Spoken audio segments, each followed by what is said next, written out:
దత్తేశ్వర్, నా పేరు దత్తేశ్వర్. ఏంది పరిస్థితి గోషమహల్? గోషామహల్లో ఈ నాలా 2 ఇయర్స్లో ఇది 6 టైమ్స్ పడింది. 6 సార్లు పడింది ఇది నాలా.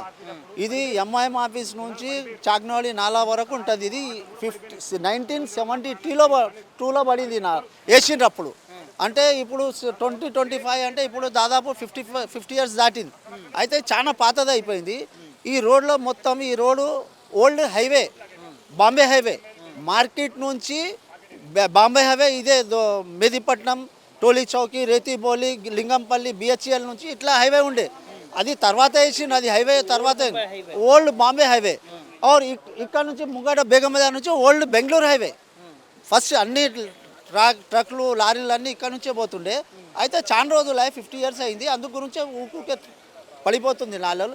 మేము చెప్పేది లోకల్గా ఏమంటే ఒక్కటేసారి ఎంఐఎం ఆఫీస్ నుంచి చాక్నవాడి వరకు మీరు ఇన్స్పెక్షన్ చేయండి, సర్వే చేసి దీనికి మళ్ళీ వేసేటట్టు చూడండి. ఇక్కడ లేకపోతే నిన్న మధ్యాహ్నం 4 గంటలకు పడింది, అప్పుడు మంచిగా అయింది. ఇక్కడ ఆర్టీసీ బస్ గిట్ట లేకుండే, ఆర్టీసీ బస్ గిట్ట ఉన్నప్పుడు అంటే ట్రాఫిక్ జామ్ అయినప్పుడు హోల్డింగ్ ఉంటుంది.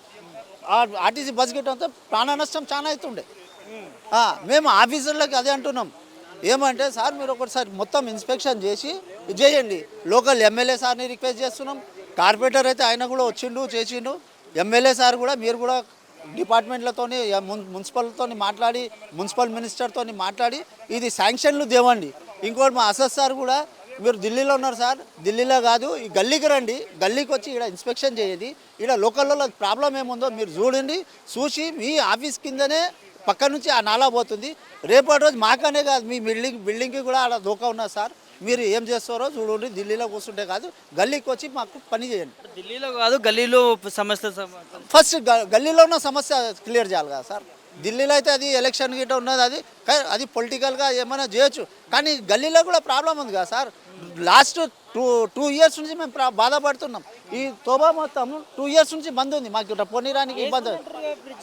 అవును సార్, ఇవో ఇది వేస్తుందా, ఇంతకుముందు ప్యాచ్ వర్క్ చేసింది, అది ప్యాచ్ వర్క్ కంప్లీట్ కాలే, ఈ పడిపోయింది, ఇక్కడ సైడ్ పడిపోయింది. ఇది కంప్లీట్ కాలే, అక్కడ సైడ్ పడింది, అది కంప్లీట్ కాలే, ఇక్కడ పడింది, అది కంప్లీట్ కాలే, మళ్ళీ ఇటు సైడ్ పడింది. ఎన్నిసార్లు? 6 సార్లు పడింది సార్. ఇంకోటి కాంట్రాక్టర్ కూడా ఫాస్ట్ ఇప్పుడు ఏదో తొందరగా చేయాలని అది కింద ప్లేయర్ వేసిండ్రా, మళ్ళీ హాఫ్ డేలో తీసేసి మళ్ళీ పైన కొట్టేసిండ్రు. అంటే పైన ప్లేయర్ వేస్తే కొంచెం 4 days 5 days నీళ్ళు వేసి గిట్ట ఇచ్చేస్తున్నాయి. అది ఫటాఫట్ ఉంటే ఉండని పోతే పోనీ అని ఇక్కడ పని కూడా కరెక్ట్ అయితే లేదు. మీరు రండి, మొత్తం ఈడ నుంచి ఆడదాకా మినిమం 100,000 అంటే 1200 ఉంది సార్. చూడండి, మీరు చూపెడతాను, ఇక్కడ రండి, మీరు వచ్చి చూడండి సార్ ఎట్లా కూలిపోయేది ప్రమాదం. అంటే ఇక్కడ చూడండి, ఇది అలా డౌన్ కనిపిస్తుందా? అంతెందుకు, ఇది చూడండి సార్, ఒకసారి చూపెట్టాను. ఇక్కడ ఉంది, ఇక్కడ అక్కడ ఉందా, క్రాక్ వచ్చిందా, క్రాక్ ఉందా, అది మొత్తం. అంటే ఇది మొత్తం కూలిపోయేది. 50 ఇయర్స్ అయింది, 50 పైన అయిపోయింది. ఇక్కడ నుంచి మొత్తం లోడింగ్ వెహికల్స్, లారీలు, బస్సులు అన్నీ హైవే రోడ్ కదా, చాలా రష్ ఉంటుంది.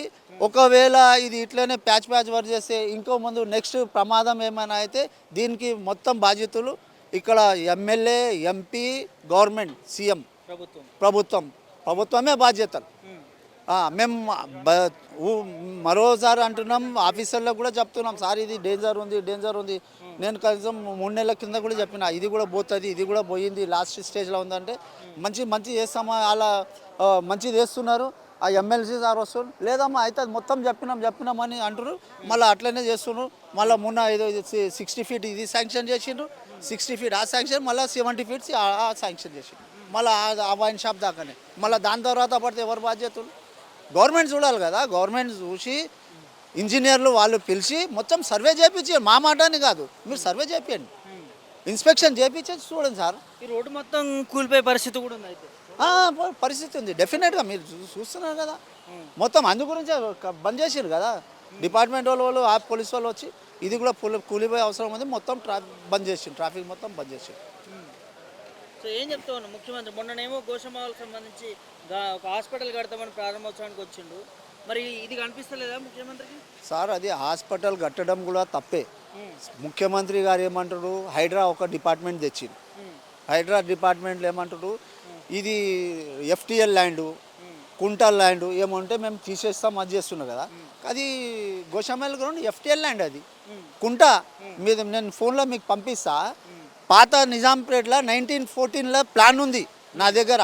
అందులో ఏమున్నది, గోషామల్ కుంట అని ఉంది, జత కొమట్ కుంట ఉన్నది, అది మసప్ ట్యాంక్ ఉంది. అట్లనే గోషామల్ కూడా ఒక కుంట పానీ హౌస్ అని గోషామల్ హౌస్ అని రాసి ఉంది. అది అప్పుడు నిజాం వాటర్ స్టోరేజ్ గురించి అది కట్టిండు. ఏది గోషామల్ గ్రౌండ్, గోషామల్ హౌస్ యాక్చువల్గా అది. దానికి ఇది తీసుకొచ్చి ఉస్మానియా హాస్పిటల్ అక్కడి నుంచి తీసి ఆ హౌస్లో తెస్తారంటే ఆడ ఏడ బిల్డింగ్ అవుతుంది. మా చిన్నప్పుడు సర్కస్ కూడా పడిపోయింది, అందులో టికాయించలే సర్కస్ పడుతుండే గోషామల్ గ్రౌండ్లో. అయితే ఆ భూమి బాగలేదని సర్కస్ కూడా పడిపోయింది. ఆయనకి ఏం తెలియదు, సీఎం సార్కి ఏదో చెప్తున్నారు. ఆఫీసర్లు కొత్తోళ్ళు, ఇక్కడ లోకల్లోతో అడ్వైస్ తీసుకోరు, ఐడియా తీసుకోరు. ఆ ల్యాండ్ ఏముంది ఏం అనేది వాళ్ళు ఏం ఐడియా తీసుకోకుండా మా ఇష్టం, మేము గవర్నమెంట్ ఉంది మేమేమైనా చేస్తామని వాళ్ళు అనుకుంటారు. కానీ అది తప్పు. ఈడ అది గోషామల్ గ్రౌండ్ కూడా అది పానీ హౌస్, అది కుంట, అది ఆడ మీరు వేస్తే అది బిల్డింగ్ ఆగదు. అది ఉస్మానియా అది కూడా ఇన్స్పెక్షన్ చేయండి. దానికే ఇప్పుడు బడ్జెట్ 6 గ్యారెంటీలకే బడ్జెట్ లేదంటారు సార్. పబ్లిక్ అదే మొత్తుకుంటుంది. 6 గ్యారెంటీలు అది బస్సు ఇది చేసిండు, ఫ్రీ అన్నాడు, అది బస్సులు తగ్గించేసిండు. ఇంకోటి సార్, ఈడ బస్సు అంటే 137 బస్సు ఉండే ఈడ గోళకబర్ నుంచి ఎక్స్ రోడ్కి. ఆ బస్సు కూడా మొత్తం బంద్ చేసేసిండు. ఆడ స్కూల్ పిల్లలకు జాబ్లకు పోయేటోళ్ళకు కూడా ప్రాబ్లం అవుతుంది. ఇప్పుడు ఆ బస్సే తీసేసిండు. ఇప్పుడు ఆటోలు అంటే ఏ నుంచి పెడతారు సార్? ఇన్ని సమస్యలు ఎట్లా అనిపిస్తుంది అసలు? కాంగ్రెస్ గవర్నమెంట్ 1 ఇయర్ అవుతుంది కదా. మీరు మేమేం చెప్తాం సార్, అందరికీ తెలిసిందే. కాంగ్రెస్ గవర్నమెంట్లో మొత్తం చేసేది ఏం లేదు.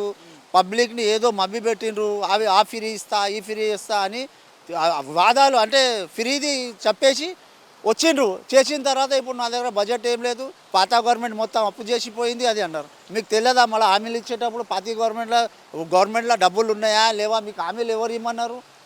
మీరు ఇష్టం వచ్చినప్పుడు ఇట్లనే హామీలు కర్ణాటకలో ఇచ్చిర్రు, ఈడ ఇచ్చిర్రు. ఇచ్చేసి డెవలప్మెంట్ మొత్తం ఇదైపోయింది. హైడ్రా అని ఉస్మానియా తెస్తుండ్రు. మళ్ళీ ఏమో రియల్ ఎస్టేట్ మొత్తం పడిపోయింది. ఎవరు ఫ్లాట్లు హైడ్రా నుంచి ఎవరు ఫ్లాట్లు కొనేటోళ్ళు లేరు, ఎవరైనా నమ్మటమే లేదు. ఎందుకంటే అరే ఈడ మనం ఫ్లాట్ కొన్న తర్వాత ఈడ మళ్ళీ హైడ్రా గిట్ వస్తుందో అని ఎఫ్టిఎల్ ల్యాండ్ వస్తుందో, అది మొత్తం రియల్ ఎస్టేట్ పడిపోయింది.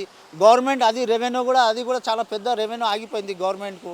లేకుంటే దాంతో చాలా రెవెన్యూ వస్తుండే ల్యాండ్స్తోని. రియల్ ఎస్టేట్ మొత్తం పడిపోయింది సార్. ఇప్పుడు ఈయనది ఏం డిమాండో, ఈయన ఏం ఆలోచిస్తుండో, ఏం ఆలోచించుకొని వచ్చిండో పాపం ఆయనకే తెలుసు. ఏం చెప్తావు మరి రేవంత్ రెడ్డి సార్? గోషామహల్లో కావాల్సింది ఉస్మానియా హాస్పిటలా లేకపోతే నాలా బావుగాడు? ఉస్మానియా హాస్పిటల్ వద్దు సార్. అది ఉస్మానియా హాస్పిటల్ నేను అంటున్నా, అది ఎఫ్టిఎల్ ల్యాండ్ కుంట ఉన్నది. మీకు ఛానల్లో నేను మీకు ఫేస్బుక్లో నేను వాట్సాప్ చేస్తా, చూడండి. అది పాత 19 నిజాంపేట్ది. ఆయన 100 years 150 years ప్లానింగ్ చేసి ఉస్మానియా, హైకోర్టు, ఇంకోటి ఏమంటే మన సిటీ కాలేజ్, లైబ్రరీ, ఒక గండిపేట్, హిమాయత్ సాగర్, ఒక ప్లానింగ్తో కట్టింది సార్. అప్పుడు సిటీని డెవలప్మెంట్ చేయాలంటే మొత్తం ప్లానింగ్తో. ఈయన వచ్చి అదేం ప్లానింగ్ లేదు, నేను ఇది చెప్పేస్తున్నా, ఇది చేస్తా, నేను అది చేస్తా, అది ఇనాగ్రేషన్ చేస్తా. తప్పు. మీరు ఒక ప్లానింగ్తో మీరు సీఎం అయ్యారు. మీరు ఒక ప్లానింగ్తో నడవండి, అడ్వైస్ తీసుకొని లోకల్ పబ్లిక్లతో అడ్వైస్ గిట్ట తీసుకొని నడవండి సార్, మీకు కూడా బాగుంటుంది. ఏం చెప్తావు మరి గోషామల్ కానీ ఫస్ట్ ఎంఐఎం ఆఫీస్ నుంచి చాక్నవాడి నాలా వరకు ఒకటే సార్. అది అంటే ఒక ఫ్యూచర్లో ఒక 100 సంవత్సరాల దాకా నాలా పడకుండా మీరు అది చూడండి, రిపేర్ చేపియండి. ఇంకోటి గోషామల్లో మాత్రం ఉస్మానియా వస్తే మేము ఒప్పుకోము. దానికి 7 దాకైనా మేము కొట్లాడడానికి ఉన్నాం, సిద్ధంగా ఉన్నాం.